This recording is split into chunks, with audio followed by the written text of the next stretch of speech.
জুবিন গাৰ্গৰ পুণ্য স্মৃতিত কলিয়াবৰৰ বেচেলিমাৰীত পোন প্ৰথমবাৰৰ বাবে অনুষ্ঠিত হ'ল দুদিনীয়াকৈ ৰাস ভাওনা।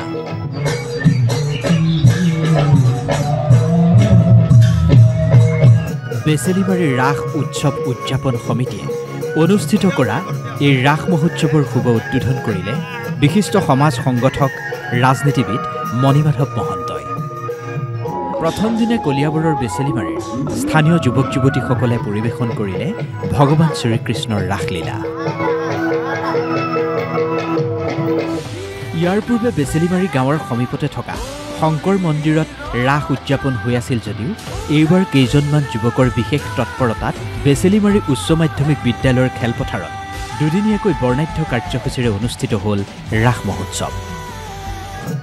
ৰাস মহোৎসৱৰ বন্তি প্ৰজ্বলন কৰিলে মহাপুৰুষ শ্ৰীমন্ত শংকৰদেৱ নামধৰ্ম সমাজৰ প্ৰাক্তন প্ৰধান সম্পাদক শ্ৰীমন্ত ভূঞাই। প্ৰথম দিনৰ ৰাস উৎসৱত এনেদৰেই কলিয়াবৰৰ বেচেলিমাৰীকে ধৰি কাষৰীয়া দুই এখন গাঁৱৰ যুৱতীসকলে পৰিৱেশন কৰিলে মহাৰাস।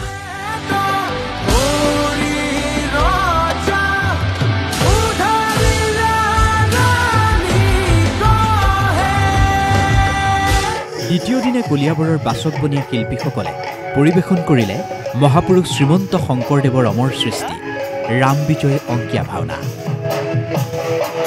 দুয়োটা দিনৰ কাৰ্যসূচীত বীৰ দি বাট পাবলৈ নাই বেচেলিমাৰী উচ্চ মাধ্যমিক বিদ্যালয়ৰ খেলপথাৰত।